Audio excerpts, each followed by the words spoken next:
लड़ाई लड़ने से पहले लड़ाई लड़ने से पहले जब तक योद्धा मानसिक रूप से तैयार नहीं होता, उसे तैयार करना आवश्यक होता है।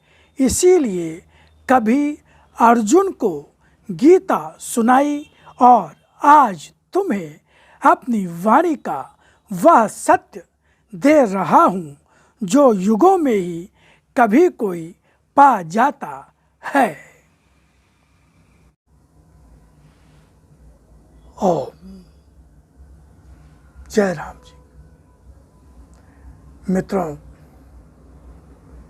इसके पूर्व की आप हमारे इस वीडियो को देखना प्रारंभ करें, मैं कुछ निवेदन करना चाहता हूँ।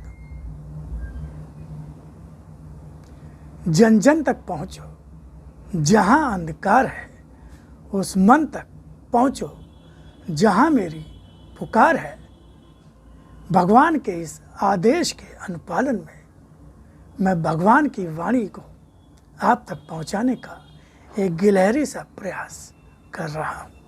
ये साक्षात भगवान की वाणी, जैसे गीता भगवान श्री कृष्ण के श्रीमुख से भक्त अर्जुन जी के माध्यम से संपूर्ण विश्व प्राणी मात्र को प्राप्त हुई, उसी तरह से आज के समय में भगवान पुनः उसी गीता को नए रूप नए कलेवर में आज के मनुष्य की मानसिक ग्रहणशीलता और सोच के अनुरूप पुनः उसको प्रस्तुत कर रहे हैं। तो अगर आप अपने जीवन को पूर्ण रूप से निर्भय, निश्चिंत और आनंद युक्त बनाना चाहते हैं, सारी समस्याओं, बाधाओं, रोगों, कष्टों से मुक्ति चाहते हैं और चाहते हैं कि आप और आपका परिवार पूर्ण सुरक्षित रहे, तो इस वीडियो को अवश्य सुनें। और अगर आप चाहते हैं कि इसकी कोई आवश्यकता नहीं है, तो आप ये समय अपना कहीं और दे सकते हैं।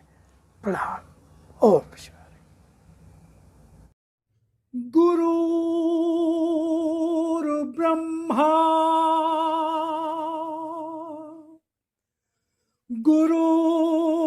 गुरुर्विष्णु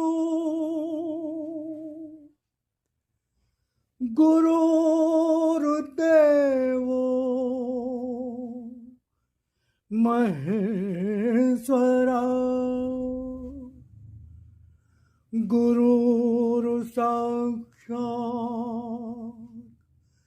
परब्रह्म तस्मै श्री गुरुवे नमः।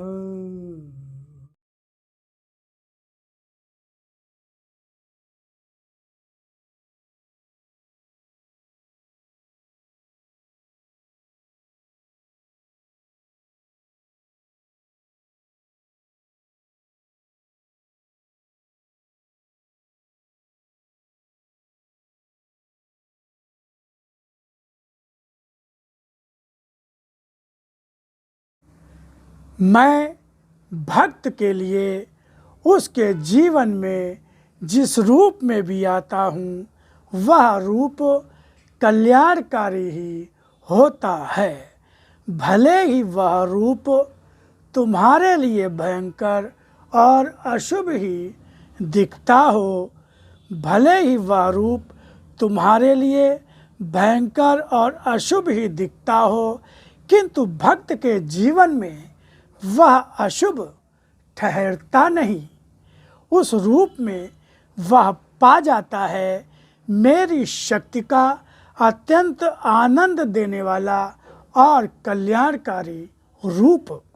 जीवन को विश्वासों से बंधा नहीं, विश्वास से बांध दो।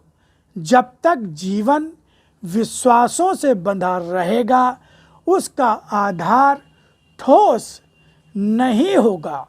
आधार जब मात्र एक ही विश्वास का होगा, वह ठोस भी होगा, जीवन को संभाल भी सकेगा।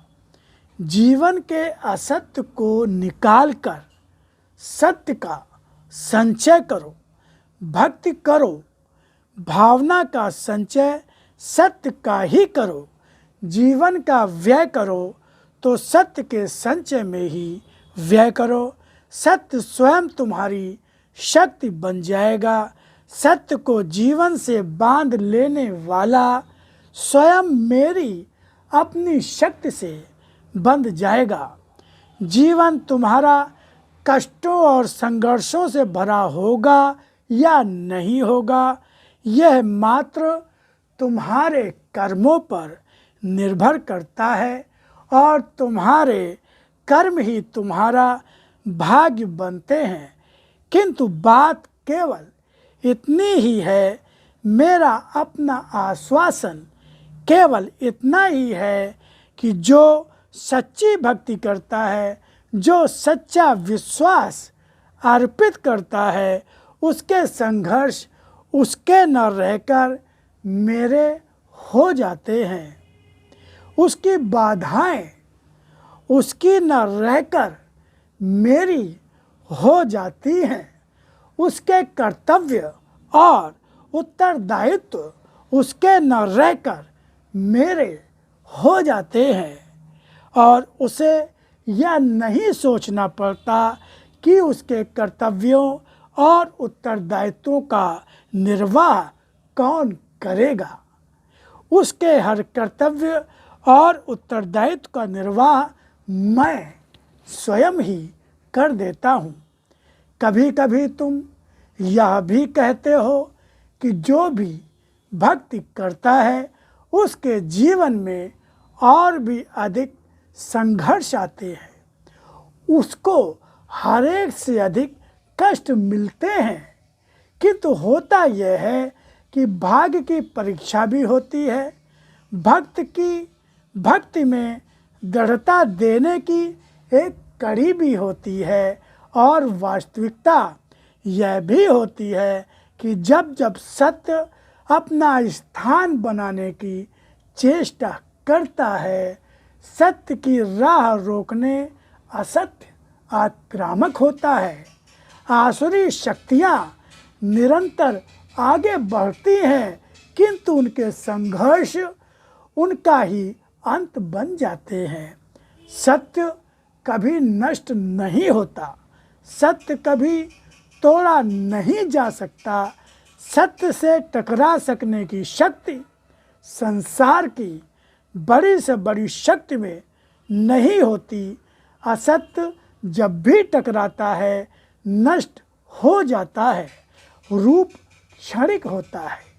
संघर्ष कितना भी जटिल और कितना भी अवधि का क्यों ना हो, उसकी शक्ति में विश्वास न करना, उसके स्थायित्व में विश्वास न करना। असत्य सत्य से टकराता ही समाप्त होने के लिए है। आज का मेरी शक्ति का दर्शन तुम्हारे जीवन में भक्ति और आस्था की शक्ति देने वाला हो। आस्था का अर्जन करो, भक्ति को पाओ। जीवन को संवारने का ही आज का मेरा संदेश है। इस ज्ञान के प्रकाश में मेरी शक्ति के संदेश को लेकर बढ़ने वाले का रक्षा कवच मैं हूँ और जीवन का प्रकाश भी